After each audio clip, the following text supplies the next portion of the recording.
Hey, welcome back to Glenn's Vintage Radio on YouTube.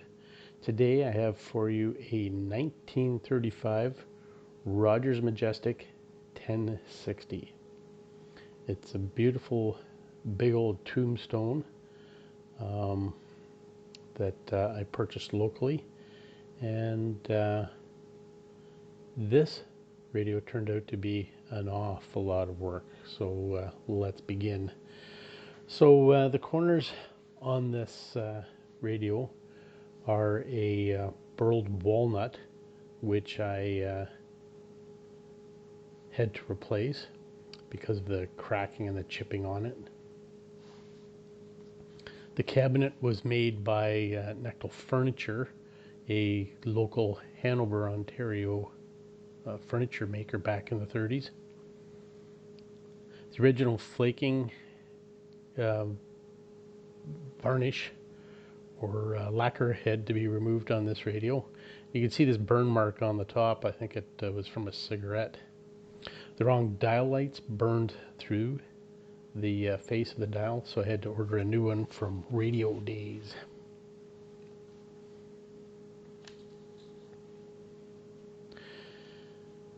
Here's how the radio came to me, or how it was when I picked it up, cobwebs and all. There seems to be lots of rust on this radio.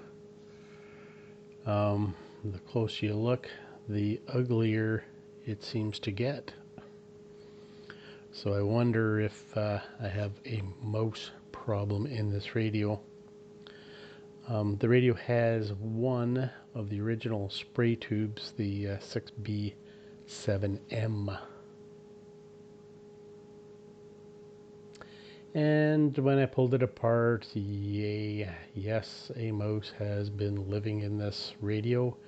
You can see where there had been a hole under the electrolytic capacitors of this chassis. There was a nice convenient mouse hole for it to crawl through, and it lived there quite nicely, I think, for quite a while, because there's evidence of lots of chewed wires and mouse pee that has corroded the chassis. Anyway, more of that later. So the radio had a really decent cloth in it yet, so I tried to preserve it while I did the refinishing by covering it with newspaper.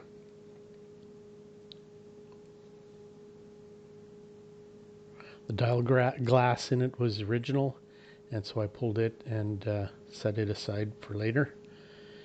I use scrapers to gently go about removing the old finish, and I find a lot of it flakes off pretty nicely because it is so old and frail.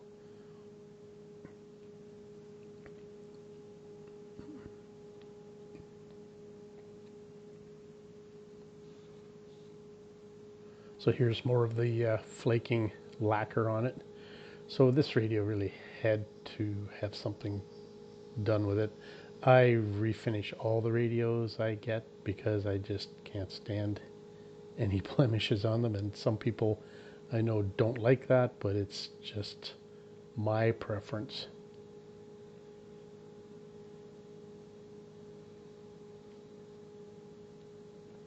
So here are the new burled walnut corners that I put on this radio. Bought some materials from Lee Valley, and was able to match it up pretty good, match up the corners pretty well. They're kind of mirrored images of one another. Here it is with a few coats of lacquer on it. Getting ready for the next step. So this radio was set aside for a little while until I was able to get to the indoor work. I like to do a lot of this outdoor work in the summer, as you well know from what I've told you in previous videos. Anyway, I'm pretty happy with how it turned out. It looks pretty good.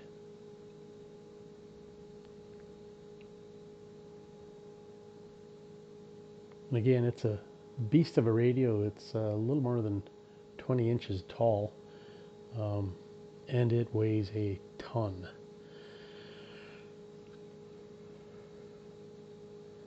So getting into the inside of this thing, when I pulled it out, I'm like, oh no, this is a little worse than I thought it was going to be. And the mice had certainly made a mess in there. Lots of interior rust. And in some places it almost looks like it was burnt in the center, although that really can't be because I didn't see any burnt evidence of burnt wires on the inside of this thing. Here is a view of the schematic. A lot of these can be found on Pacific TV website. So again, the black on the chassis here looks like it must have just fried right up at some point.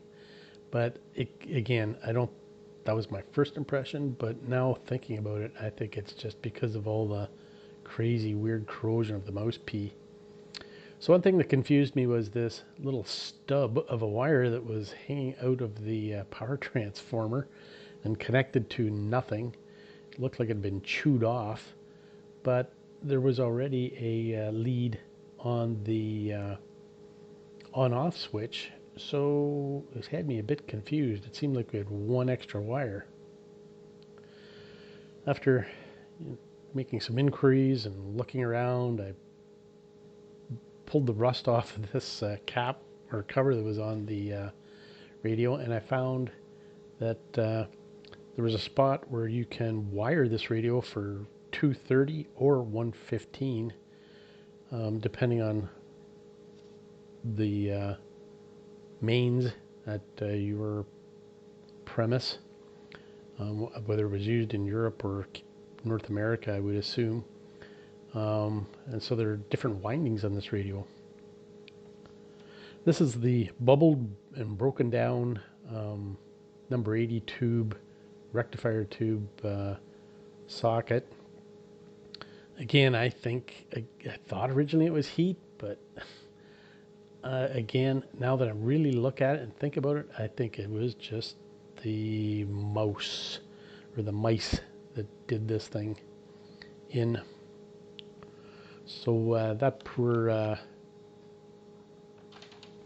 tube socket was destroyed and had to be replaced. Here's the chassis with the power transformer removed for rewiring and painting. Electrolytics were removed to make it easier to clean. The IF cans and transformers had been opened up for cleaning and replaced the crumbling cap wires. So here it's time to replace the crumbled power transformer wires, test it, and paint this heavy beast. I hope it checks out. This is a little sketch I did to help keep the wiring straight in my head, and I recommend you do this kind of thing. It will help you at a later point. The transformer was tested, and the high voltage windings and the filament windings put out exactly the voltages I needed for this radio, so it was fine.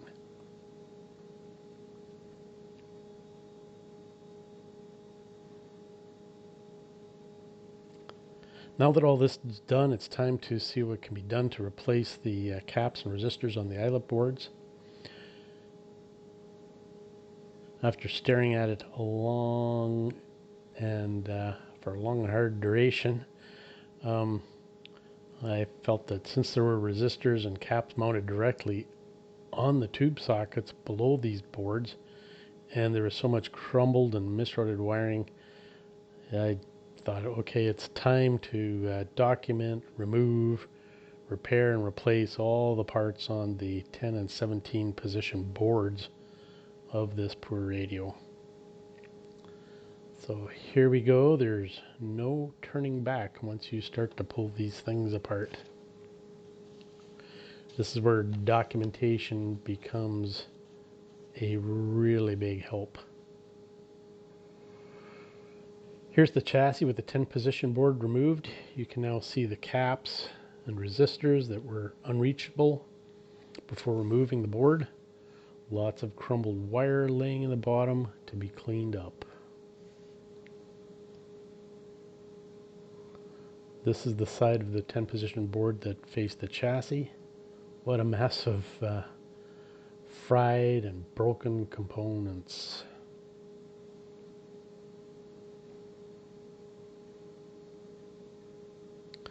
Now this is the other side with the wiring.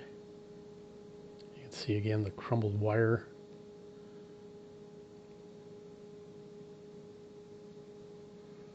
So like I said, while it was apart, I decided to document what I found and try to reconcile it to the schematic. So here's what I found.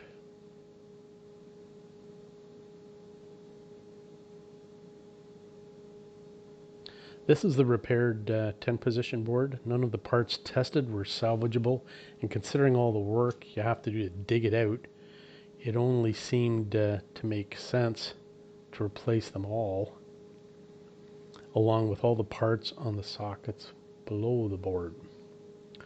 Now for the 17 position board, you can see the new socket has been installed for the number 80 rectifier tube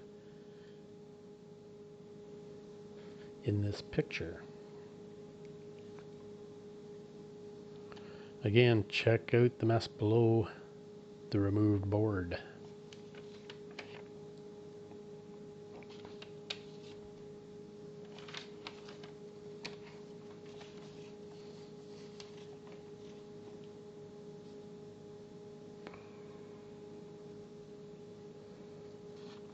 Lots of cleanup to do on this radio, and a lot of work. You got to have a love for this kind of thing, because it makes no economic sense to do it.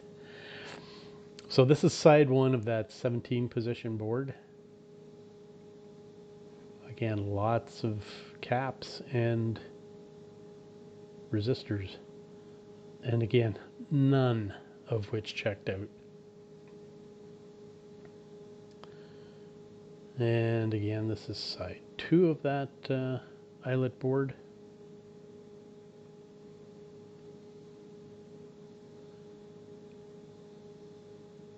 And this is the documentation I made, or the wiring schematic or wiring sketch I made of the number 17 board. I double and triple checked my work, but if anyone uses this and finds any errors, please let me know. So here it is, time to reinstall the eyelet boards. They all look nice and clean, and they look like they might have a chance of working, where before certainly there was potential for a lot of shorts and issues.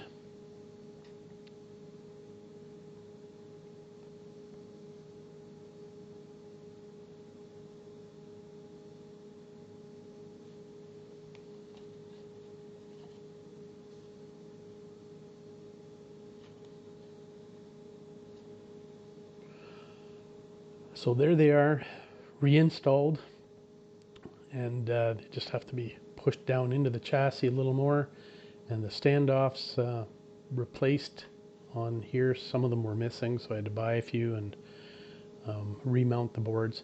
You can see a pair of blue wires that are twisted wires that replace the wires to the dial lights and the band indicator lights that were broken. So we're slowly taking shape. And if this isn't enough for you, I forgot to tell you that the output transformer primary winding was open as well. Well, soon there should be nothing left to fix. Good news is I found one in a box of free stuff I obtained from someone who was cleaning their basement out a couple of years ago.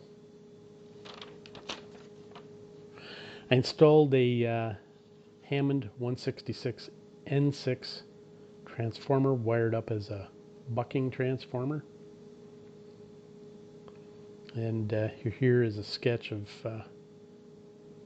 how I went about it.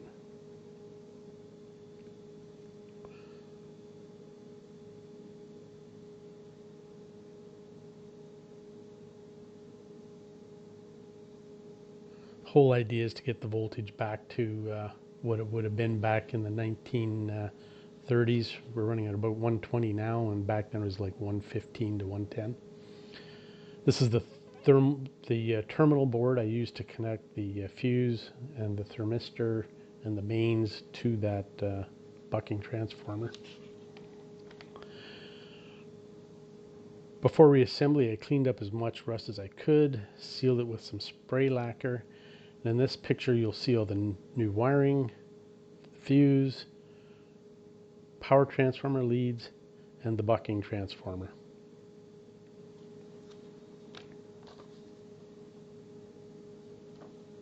Here is the collection of all the stuff I replaced.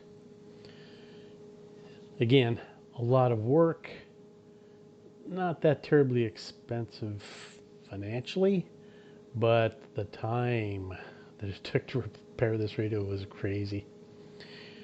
This radio had the wrong plate screwed to the back. The plate on it is for a 30D chassis, a 5-tube radio, and this is a 26 chassis, 6-tube radio. Here it is with its little brother, the 4621, made in the same year. I want to do some work on the knobs of the 1060, but that will have to wait until spring. Look close on the top of the 1060 and you'll still see evidence of the cigarette burn. In my advancing years, I've learned to embrace the odd little battle scar.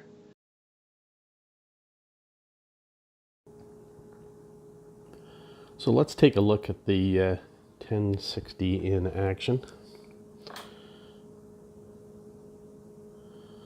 It's got a nice dial base to it.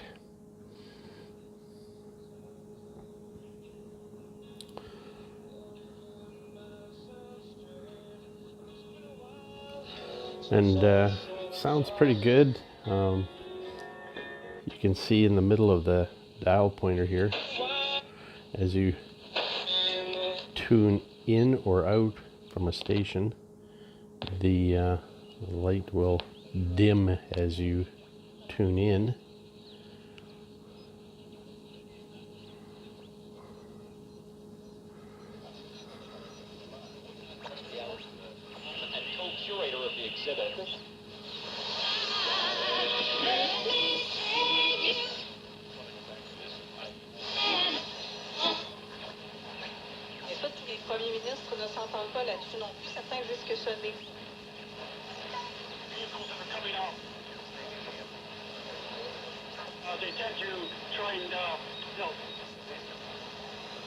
The radio has another couple of bands here, and just do the switch to that so you can see how the lighting on the dial changes. It's pretty cool, and the band indicator down here.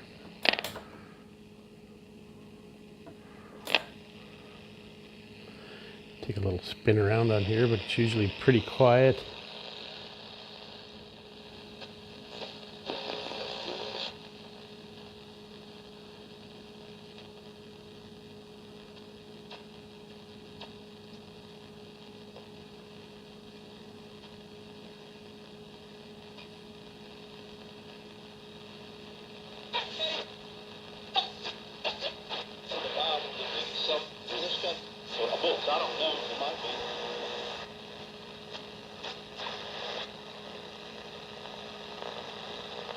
So again, like I said, there's not much there, but normally if you find anything here, you better be ready to be preached to.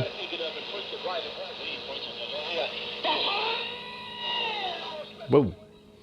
So we'll cruise back to the AM band here. And one thing this radio also has, in a former restoration that somebody attempted, they installed an RCA jack, and actually that is one thing that actually worked without having to fiddle with it too much, other than, you know, some of the repairs I did. So you can connect that to your Bluetooth device and whatever streaming service you want, and away you go. So there's the new audio transformer. not to be confused with the bucking transformer that's on the AC on the underside of the chassis of the radio. Rewired. This is one of the original spray shield tubes, the Rogers 6B7A. I do have the other tubes in the spray shield form that I am not running in this radio, but I do have them. Just for the sake of preservation, I've just set them aside. And the power transformer cleaned up quite nicely. Inside, I painted the inside of this cabinet because, as you remember, it was rather mouse infested. And I also put some screening down here. Well, I call it screening. It's not screening. It's like the kind of stuff you use on your barbecue grill. I placed that down there just as a shield between the chassis and the wooden frame of the radio. And found some really nice period correct cable for the AC line. So all in all, I'm pretty happy with how this turned out. And if you enjoyed this video, please give me a thumbs up and subscribe to my channel, Glenn's Vintage Radio, on YouTube. Thanks for being here.